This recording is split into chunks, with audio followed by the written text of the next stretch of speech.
Today on the show, we have Leah Breuer. Leah is the editor of CBS's All Rise Season 1. She's also worked on shows including Empire, Angie Tribeca, Major Crimes, The Closer, and the inspirational running documentary, The Human Race.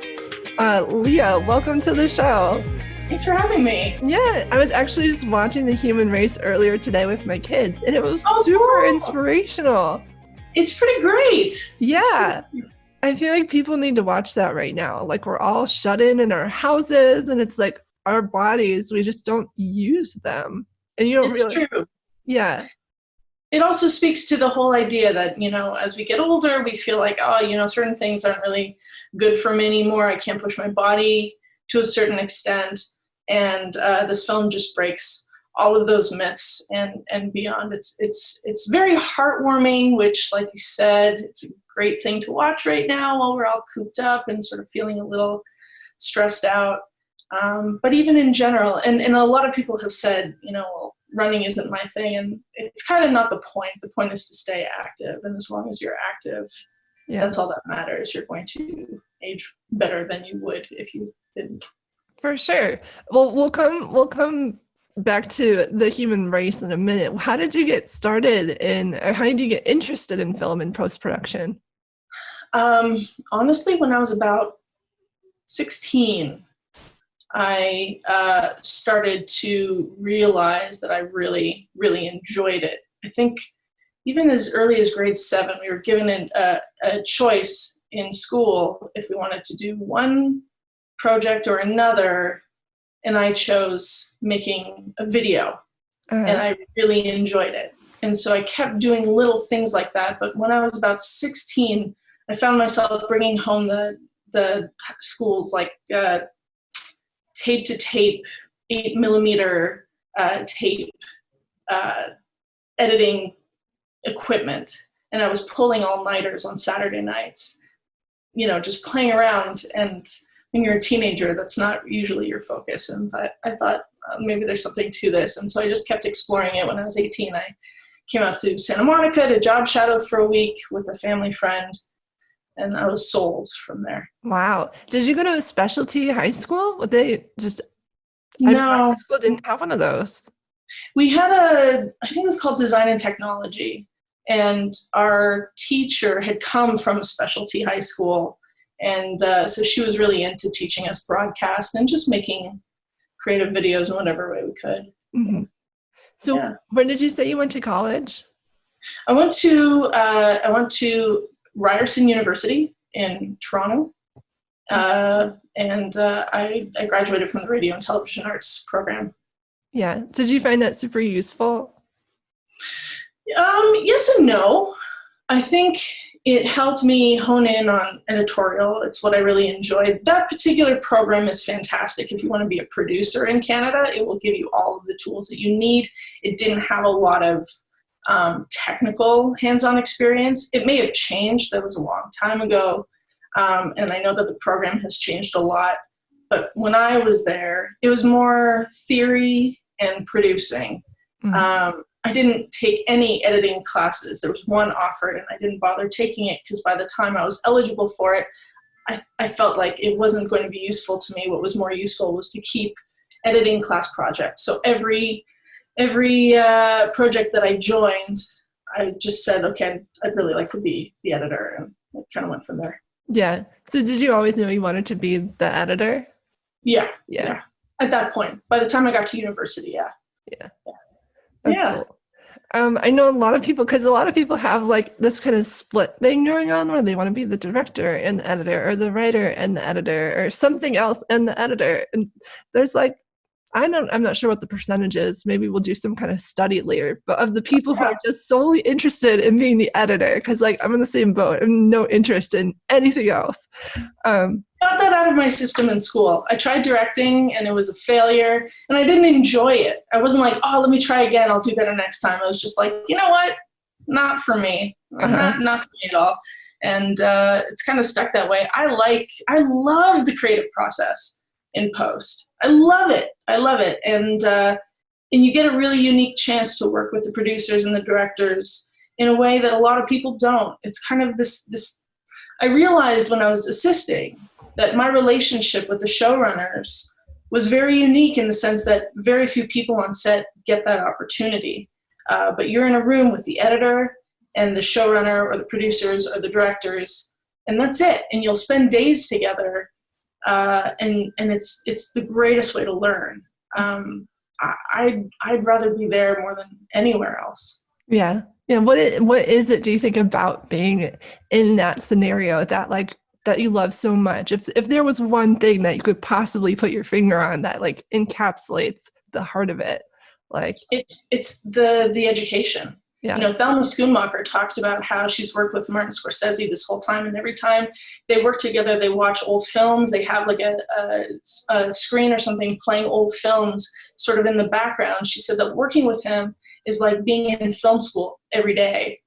And I feel that the same way. You know, everybody brings different knowledge to the table, and when you collaborate in a room with the people who are running the show, that's the best way to learn and just expand your creative knowledge. What would you say is the latest thing that you've learned in your career? Well, there are definitely politics. Oh, politics. That's not new. You mean like actual politics or like interpersonal politics? Interpersonal within a show. You know, you're working with a lot of creative people, and that makes it personal.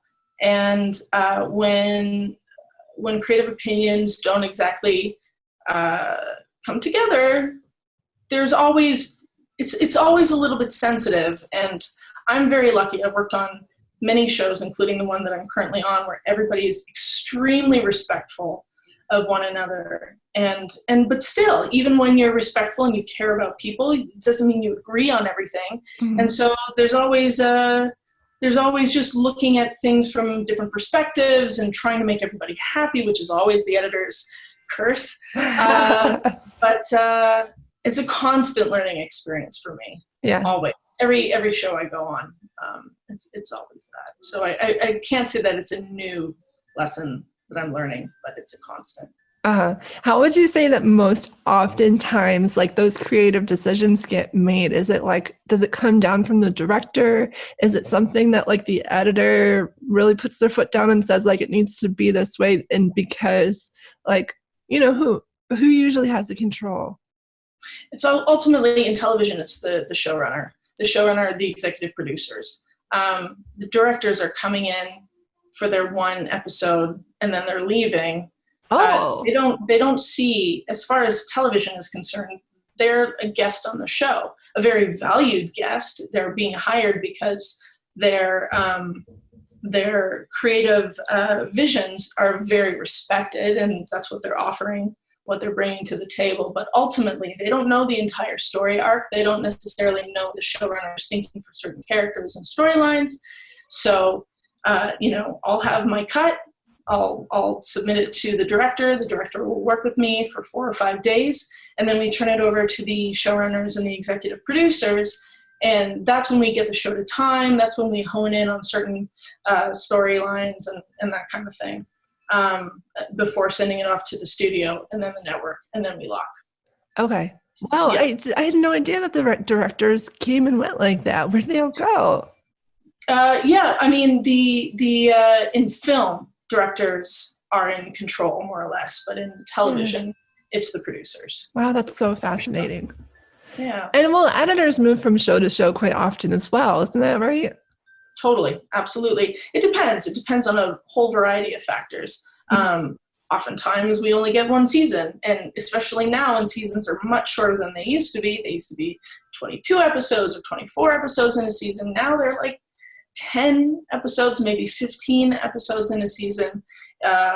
So even if your show is brought back for a season 2, 10 or 15 episodes is not enough to sustain you for an entire year. You have to find another gig to hold you over if you decide to come back or are invited back for season 2. That's so interesting. If it's not canceled, right?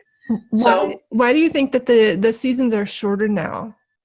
I don't know. I think it comes down to money, most likely, for studios or networks. Okay. So what is your strategy then for, seamless employment from one show to the next? Is there a strategy, or is it just kind of like luck?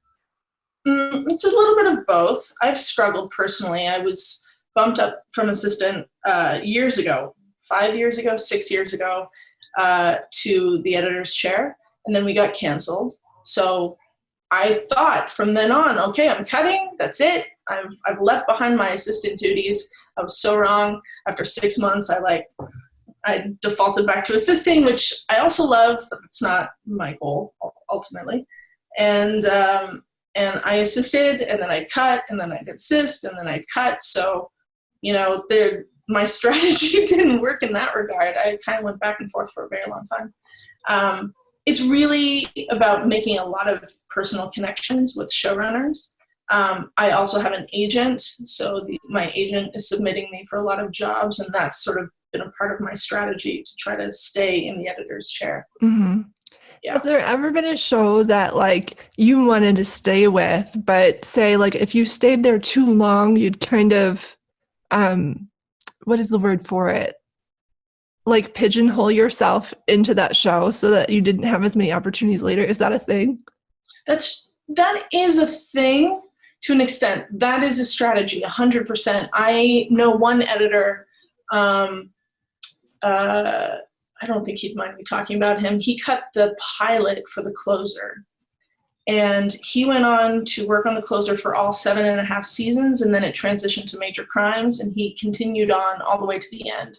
That was 13 seasons. Wow. Once that was over, I don't know if he had a hard time finding work, but it wasn't as seamless as some of the other editors who had been working on other things or who came in later, who may not have been there for the entire time. He's fine. He's one of Ryan Murphy's guys at this point, so he's working his butt off. But there was definitely a little bit of concern in the beginning when Major Crimes eventually ended.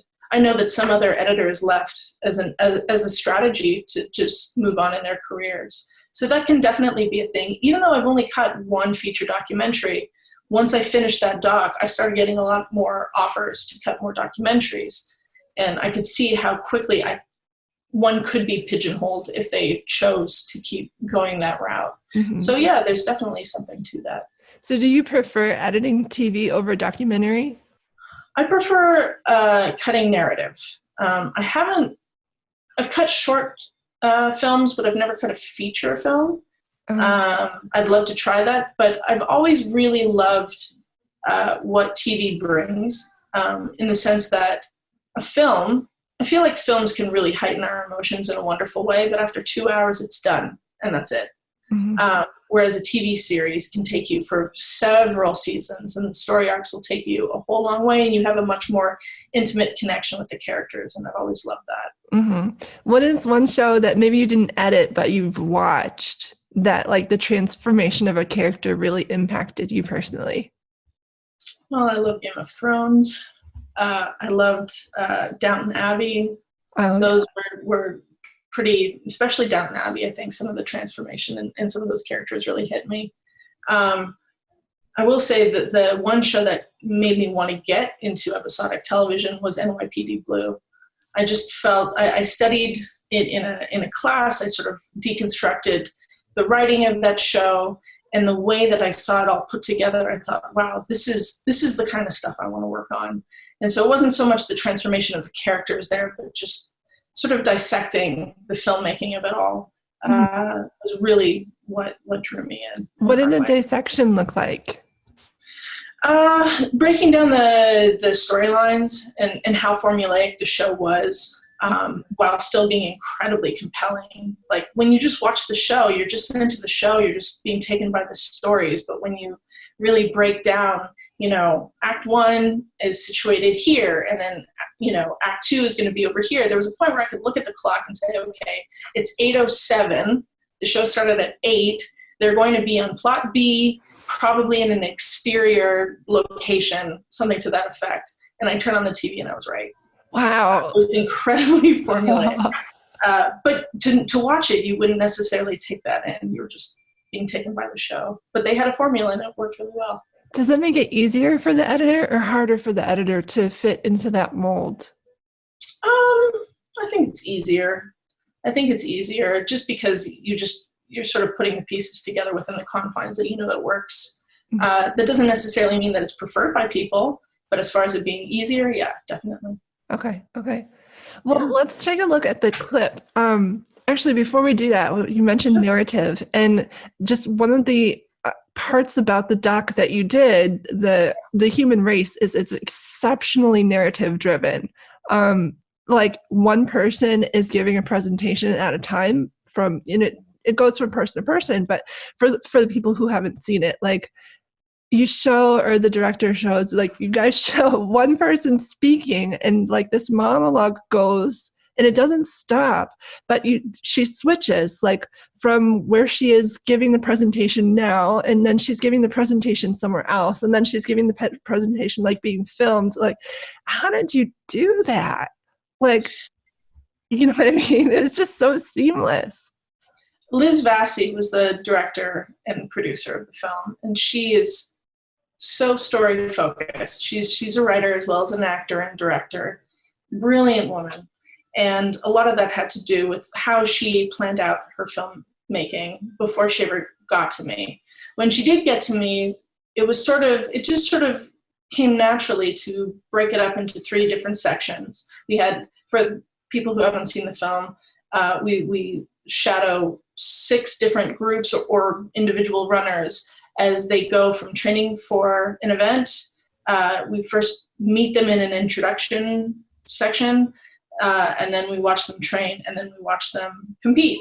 Mm-hmm. And so it just sort of felt natural breaking things down into those 3 different categories. And then within those categories, the subcategories of watching each individual runner or group go at it. And then, you just kind of have the seamless through line using Liz or using some of our runners like Catherine Switzer. She was initially the spine of the film just because she's a hero to so many people, to so many women in particular. But as we kept working, it wasn't just Catherine who was compelling. Everybody was compelling. They all just sort of worked themselves into the story in a very natural way. I don't know if I'm answering your question very well, but it just came together very organically. Yeah, which is like striking in the organization. Like it just, like you could see it. I could feel the organization, but it didn't feel forced. It felt like so comfortable. Thank you. Yeah. Anyways, let's get to the clip that you sent me. This is a clip of All Rise, and I'll hit the screen share here. Awesome. Good morning, Miss Lopez. Let's hear those motions. I'm sorry, I was told we were running calendar. Sherry, what's going on here? Your call, Your Honor. Well, we should be running calendar. But it's Valentine's Day.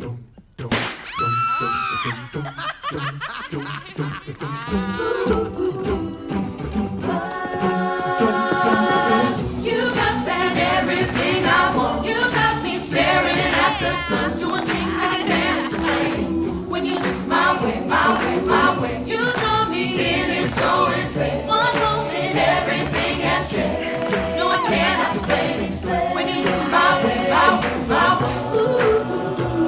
my way, ooh, my way, ooh. When you look my way, ooh, my way, ooh, my way, ooh.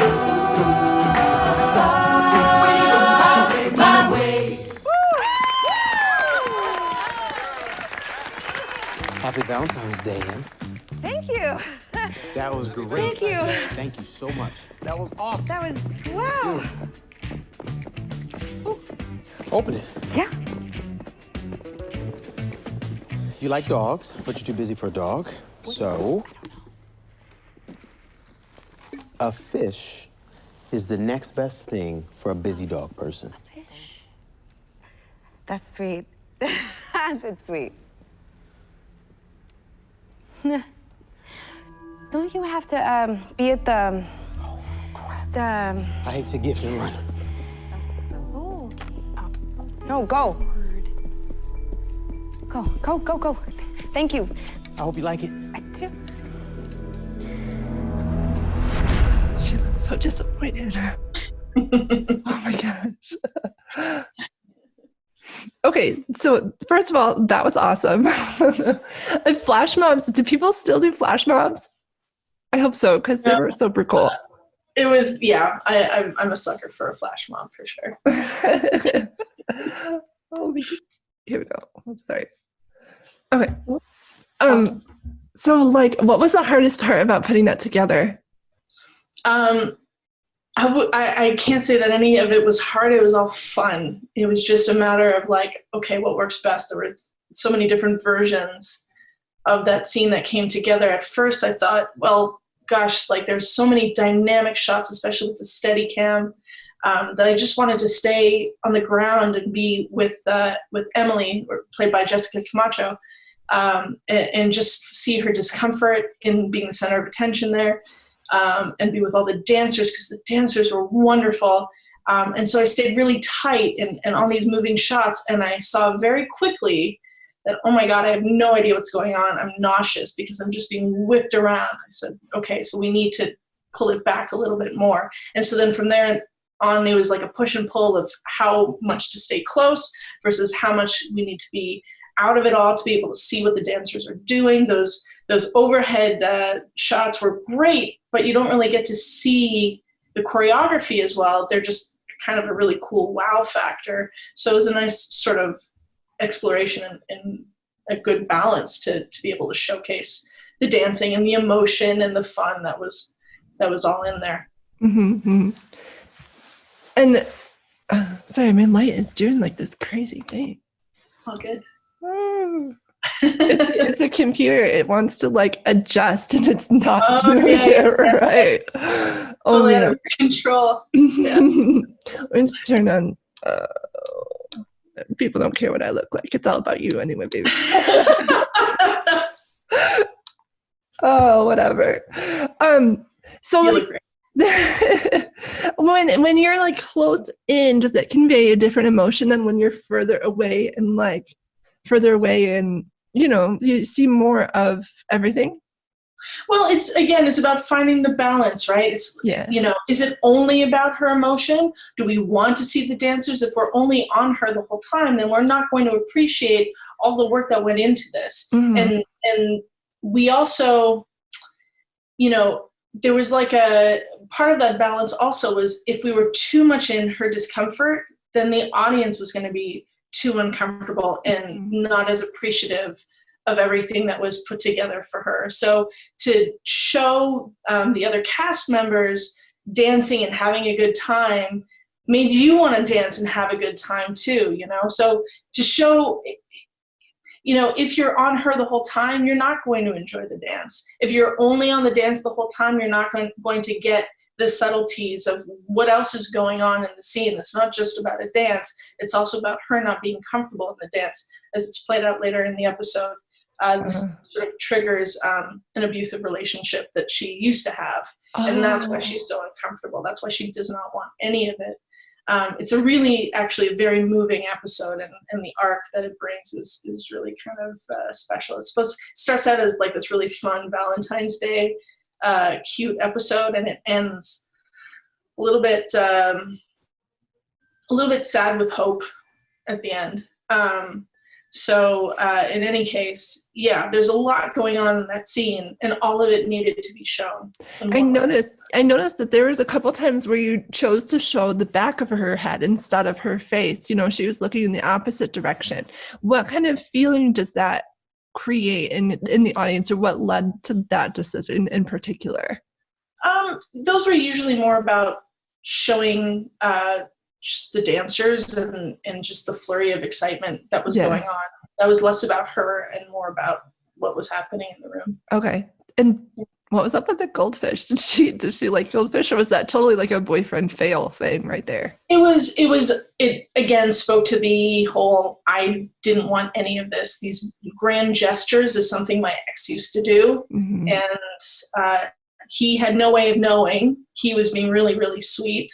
Although some people say goldfish, like, really, dude. But it was still more just her discomfort by the whole grand gesture of it all. That's what that was about. Yeah. And the facial expressions say it all. Like, we have a great cast. Yeah. Great on the show. Yeah. That's awesome. I haven't seen this show. Is it mainly drama? Is it mainly like, is it a crime show? Is it a court show? The way that we like to put it is that it's a show about relationships. It's a workplace relationships show that happens to be in a courthouse. Mm-hmm. And so it's drama, but with a lot of humor. And it's just a very heartening show that pushes a little bit of political idealism, if you will, but in a really sweet way. And how long have you been with the show now? We are working on episode 21 right now. And you've been there since the beginning? First season, yeah. That's awesome. Mm-hmm. So in 21, so is the first season almost over? Yeah, it's 22 episodes were ordered. Everything has been shut down. So I don't know what's going to happen. We're all kind of waiting, but we're continuing to work on episode 21, and we'll see what happens. But we're not shooting right now, so okay. Everything's up in the air for everybody in the industry right now. So they shoot an episode, you edit an episode, and then they shoot again, it sounds like. Typically in television, there are 3 editors, 3 teams, 3 editors and 3 assistant editors, along with the post producer, post supervisor, coordinator, PA. That's usually the entire post department. So Doug Staffield is my assistant. He and I were team 2. So team 1 edited the pilot. The pilot was picked up, so then they got to work on episode 2. Doug and I are we're on episode 3, and then the next team worked on episode 4. Team 1 went to 5. We did 6. So we did 3, 6, 9, 12, 15, 18. Oh, okay. Yeah. That's interesting. Has every show you've worked on gone in that sort of cyclical fashion? Mm-hmm. Yeah. The only time it's been different is for half-an-hour comedies. There we only had 2 teams. But also the schedule goes a lot faster. Instead of 7.5 days of shooting, it's generally more like 5. Things just go a lot faster with comedy. Mm-hmm. How long would you say you spend per episode? About a month. Yeah, it's about, when 7.5 days of shooting, then we get a few days to shore up our editor's cut, another 4 or 5 days with the director, and then another week, maybe 2 even, with the producers. Then studio cut, the network cut takes a few days. But then beyond that, there's still, post, right? There's sound mixing and editing and all that kind of stuff. And there's color. The colorist has to get to work. There are visual effects that have to be done. All that kind of stuff, which takes another week plus. Wow. So ultimately, it takes about a month to get from starting to shoot to getting the show on the air. And that's tight. And that's a tight schedule. Yeah. Yeah. So when you get one episode that they shoot for 7 days, do they immediately start their next 7 days? And then the ball just keeps rolling? Absolutely. In fact, on our show, we have 7.5 days. So on that half day, they'll shoot the last day for that episode in the morning. Then we'll generally have a table read. No, that's the day before. Anyway, we'll shoot the end of a previous episode in the morning, and then we'll switch. The next director comes in, and then for the rest of the afternoon, we shoot the first half day of that next episode. And are you there with them? I mean, we're on the lot. We're, a 3-minute walk away from the stages, but we're kind of holed up in our edit bays and focusing on that. Yeah. Sure. Yeah. Other than lunch. Lunch, you go to set and you eat. Yeah, I don't get that. Like, why are we still doing the whole like community eating together? Nobody has to bring their lunch thing. Is there like people you like can. it so You absolutely much? can, but if you feel like eating the free food, it's there if you want it. And it's also nice to get out of. We work in a trailer, so it's nice to get out of our trailer and like see the sunshine for a few minutes. Yeah. Go get coffee and then slave away. Where is your trailer located again? We're on the Warner Brother lot. We shoot and cut and produce on the Warner Brother lot. Is that in LA? Yes. Yeah. Burbank, Okay. California. Yes. Okay. I'm not in California, so You aren't? no. Where are you? No. I had no idea. Yeah. I'm in the Midwest. Oh, Illinois, right 2 hours on. south of Chicago. Yeah. Right on. Oh, Chicago. There you go. I hear it. Yeah. That's awesome. Very cool. So Yeah. did you grow up in Toronto? I know that Toronto came up. Like, when did you move? Yes, I was born and raised in Toronto and London, Ontario, back to Toronto for school. But I'm a dual citizen. If I wasn't a dual citizen, I would have never bothered coming down here because for me, it was just too complicated. It was easy for me to come down, so I did. But when I was still in university, I job shadowed here for 4 months. Not job shadowed, I'm sorry, I interned. Job shadowing and interning are two different things. I found somebody, it was so lucky of me. I found this wonderful woman who was cutting behind the scenes featurettes on the Men in Black 2 DVD. And she couldn't afford an assistant editor. And I was looking for an opportunity, but I wasn't allowed to be paid in order to get school credit. So it was a perfect match. She was like, I will teach you everything you need to know about being an assistant editor. She taught me on Final Cut Pro 2. Whoa. And I came down to San Francisco. I worked for free for 4 months.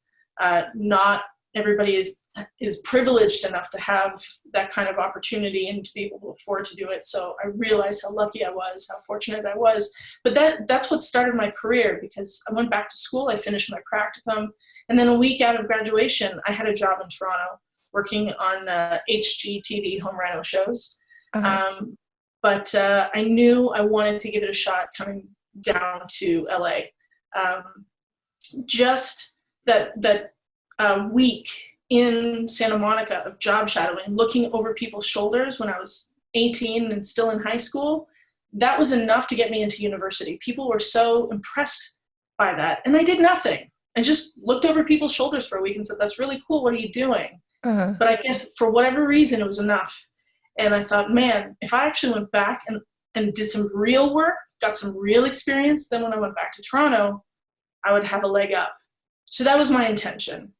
I moved down here. A friend from school got me into my first job, and I was there for 2.5 years. And every year from there on in, I just kept doing better and getting more and more opportunities, to the point where I was like, I can't leave. I'm getting so many great opportunities here. So that's why I'm still here 17 years later. Mm-hmm, mm-hmm. And is there a genre that you prefer to edit in? Is there like a genre home for you? I think just dramatic television, hour-long scripted TV is where it's at for me. Yeah. I did love working on that doc, and I would love to do it again, given the right opportunity. But there's a lot to be said. First of all, very few documentaries are union, and that's where I get my health care. That's where I get my pension, or some of my pension. And so it's also sort of a business decision to stay in scripted TV. But I do love it. I really do. Yeah, I noticed you did some shorts too. Yeah. What was that one called? It's the girl is like, is she a ghost? Between the Pines. Yeah. Yeah. So I've done a few short films, and pretty much every time it's been a friend who wants to break into directing or direct more. And sort of pad their director's reel. And so we'll work together, we'll collaborate together. I have a system at home, so it makes it very easy. And that's generally where I've worked on short films, generally over a hiatus. I can't work on side projects when I'm working on a show. Mm-hmm.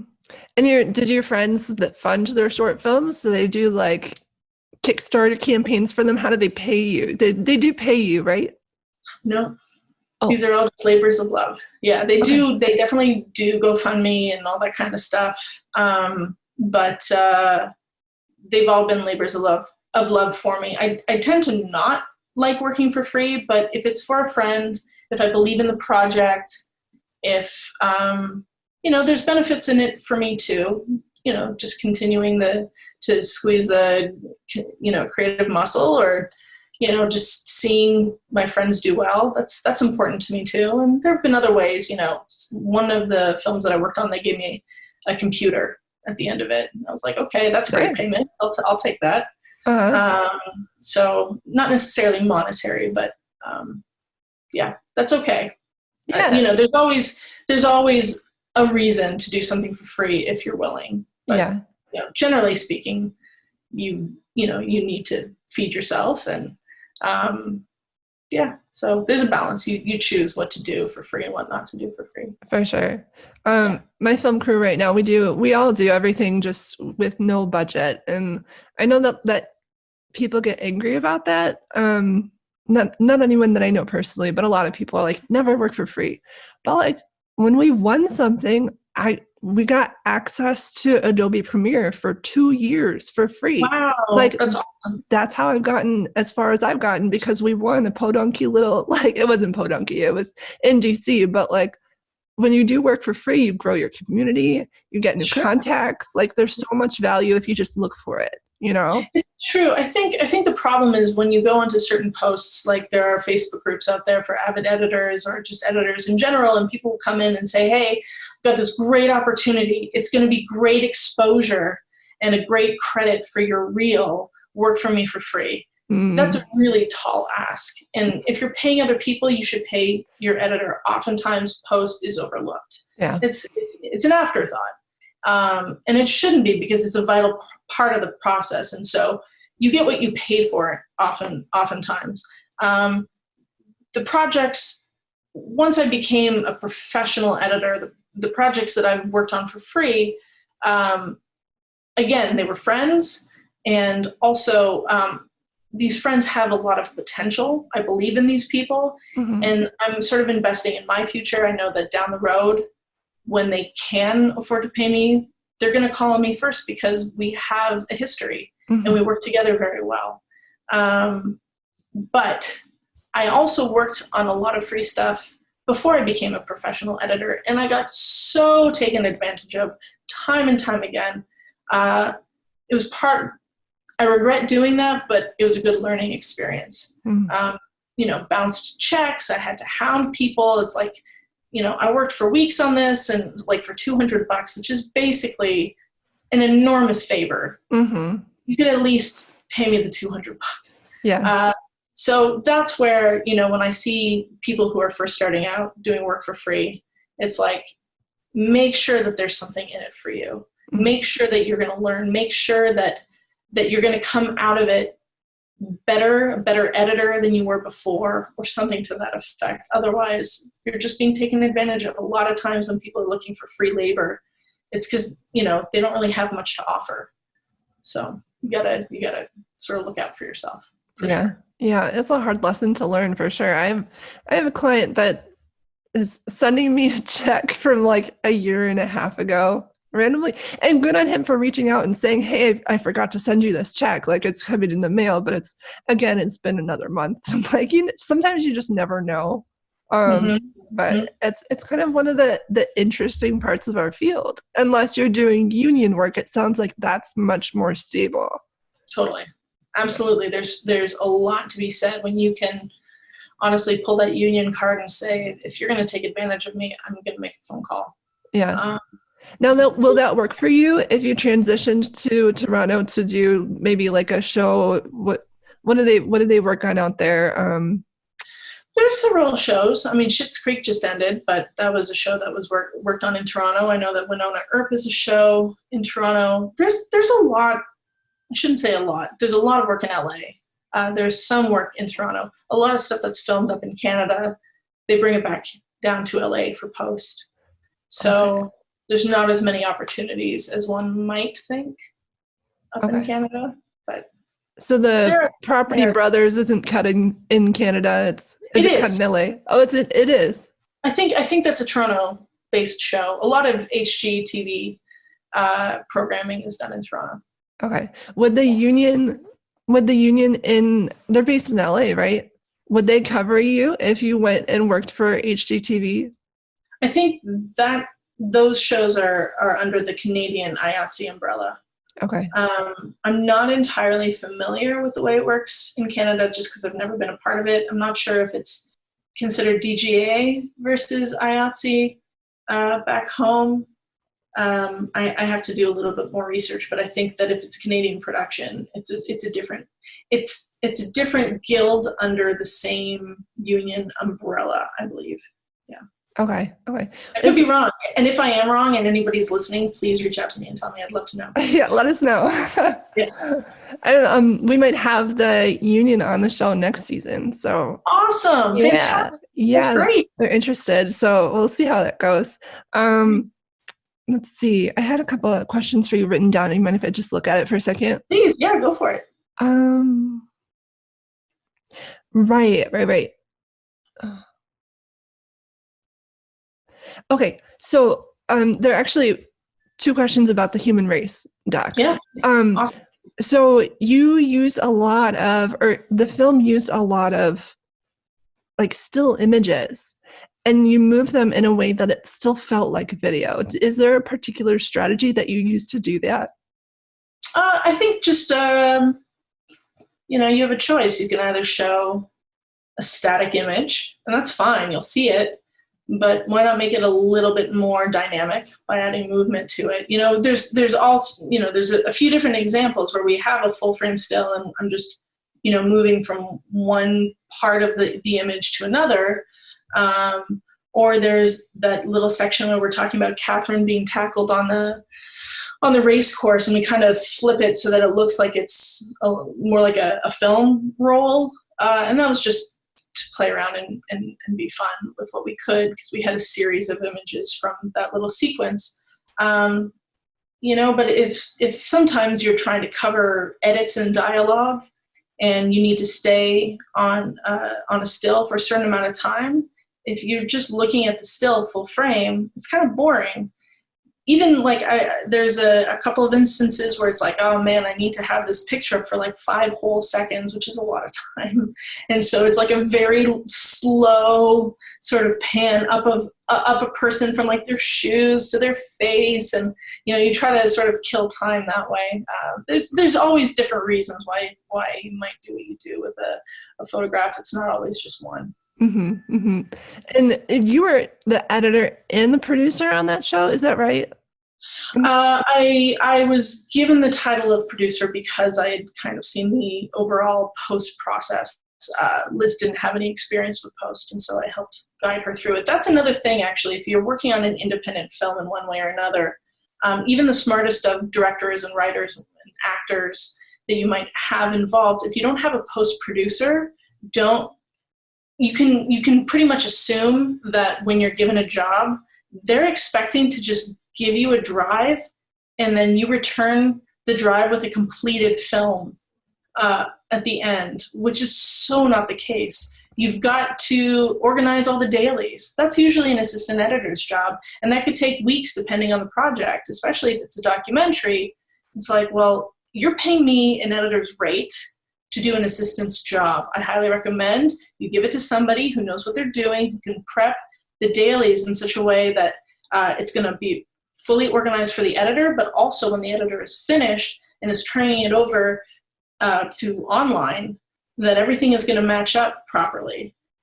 Most people have no idea that that's a part of it. And then on top of that, there's color. That's not the editor's job. That's not my specialty. And then there's sound mixing. I'm okay with sound. I'm not bad, but I don't have the tools. I don't work with Pro Tools and some of the other tools that are out there that professional mixers use. Trust me, you want those people. And then on top of that, there's visual effects. You got to, again, I have basic knowledge of visual effects work, but don't pay me to do it. Get somebody else who really knows what they're doing. Everything is going to shine. And that's what you want. You want something that looks like something you would see on TV. And the way you get that, you have a strong editorial team, but you also have a very strong finishing team, equally important. And so pretty much every independent project I've worked on, they had no idea. They had no clue. That's not their fault. They just didn't know, but now they do because they've worked with somebody who took them through the steps. Mm-hmm. And so, like with the human race, I took Liz through those steps. So I was given the title of producer because I oversaw the entire post process. Okay. Now there's a ton there that we could go in and unravel for people. Oh yeah. and we don't have time to do every single one. What is like the most commonly misunderstood part of the process that we can kind of outline for people? Part of the finishing process? Any part of your responsibility as a producer to say, hey, don't have me do this, have somebody else do this, and here's why. Like, for example, dailies. Like, you could look up dailies on the internet and find tons of articles that say dailies are important. They happen before you give it to the editor, but there's like zero explanation as to what dailies actually are. Well, it gets technical, and that's why you need to have somebody who has a decent knowledge of post. Mm-hmm. Even DPs have, well, no, I've worked with some DPs who had no idea. The gist is this. Say you shoot in 4K. 4K looks great. Let's shoot in 4K. Awesome. It gives you all this flexibility in post to punch in much more than you would if you just shot HD, you know. So there are benefits to shooting 4K. But the thing is, 4K, those files are huge. And most computers and most systems aren't powerful enough to work with those size images. And so what we do is we take those 4K images and we crunch them down, we compress them into something that our computers can handle a lot better. You do your cut, you have your half hour or your hour of material, and then instead of, you know, your, I don't know, 24 hours of dailies, 30 hours of dailies, now you have 1 hour of finished product.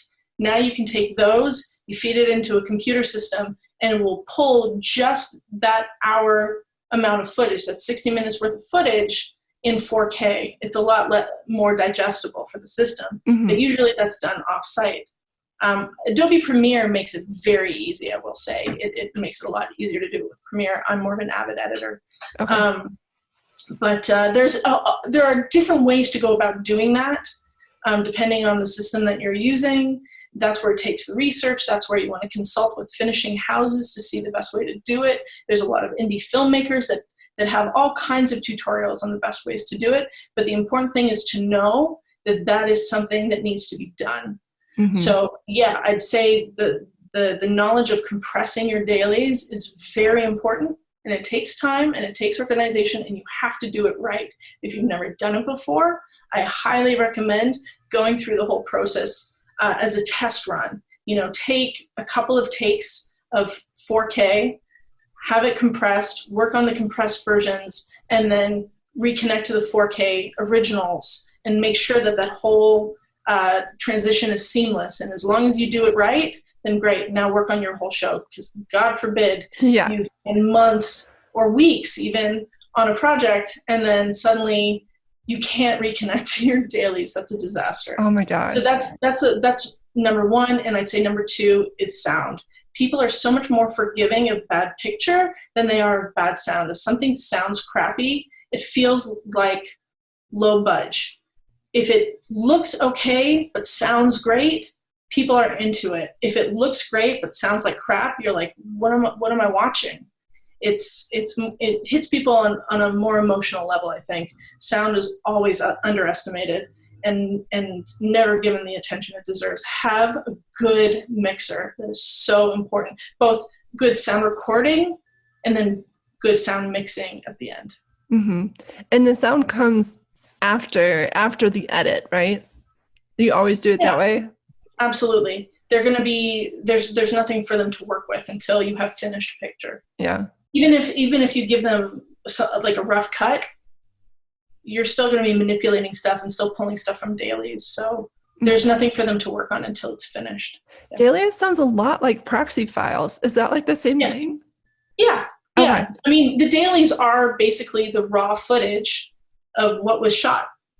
Mm-hmm. So, you know, I said that our show is 7.5 days of shooting. So day one, I might get 4 or 6 hours of dailies. And that's all the different scenes that they shot on that day and every single take. Every take is a daily, if you will. Every clip is a daily, every piece of film. Mm-hmm. And then that's given to our finishing house. They compress it for me. Then they send it to my assistant editor. He preps the scene in a way that is conducive to the way I like to work. And then I cut it into the show. And every day we get the dailies from the film from the day before. Those are the dailies. Mm-hmm. So, How do you like to organize your footage? How do you like somebody else to organize it for you? I personally, so most of our footage is multicam. They might have two. They'll have 1 to 4 cameras operating at any given time, depending on the scene and how much coverage the director deems appropriate. So the way I like to have it, say, you have scene 7, and they'll shoot scene 7, take 1, take 2, take 3, take 4. Okay, great. That worked perfectly. Now let's move the cameras around to the A setup. So then I'll have 7A, take 1, take 2, take 3. Okay, move the cameras around again, 7B, and that can be it. Or they might go to 7Q, depending on how complicated the scene is. That scene that we just watched from All Our Eyes, oh God, I don't even remember how many setups. There were a lot of setups. Just of the dance itself, I had 72 choices at any given moment. Those people must have been so tired. Oh yeah, no doubt.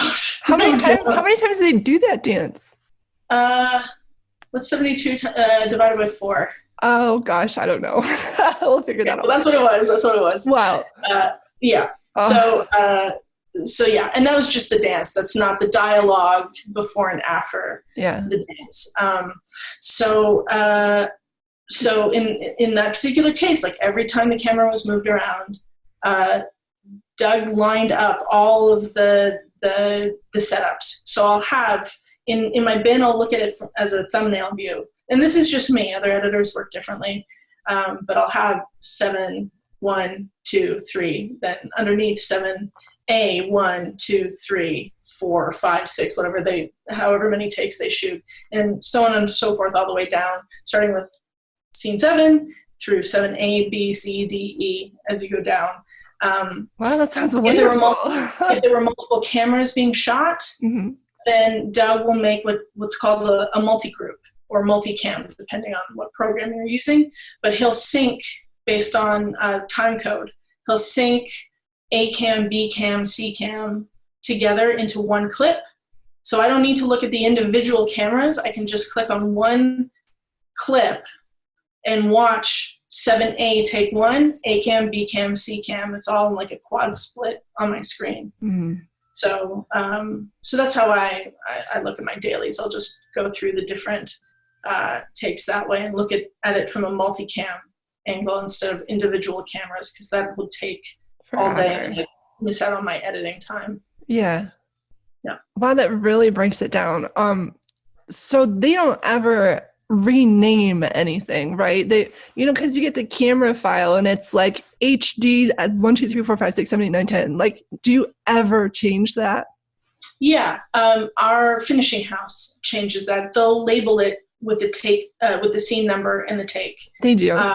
They do that, yeah. And they do it in such a way that is easy for them to relink when they online the show. That's why I prefer that the finishing house compresses the dailies, because ultimately it's on them to up-res the show when it's done. Mm-hmm. That feels really risky to me. Oh, hey, this is my dog. Hi, dog.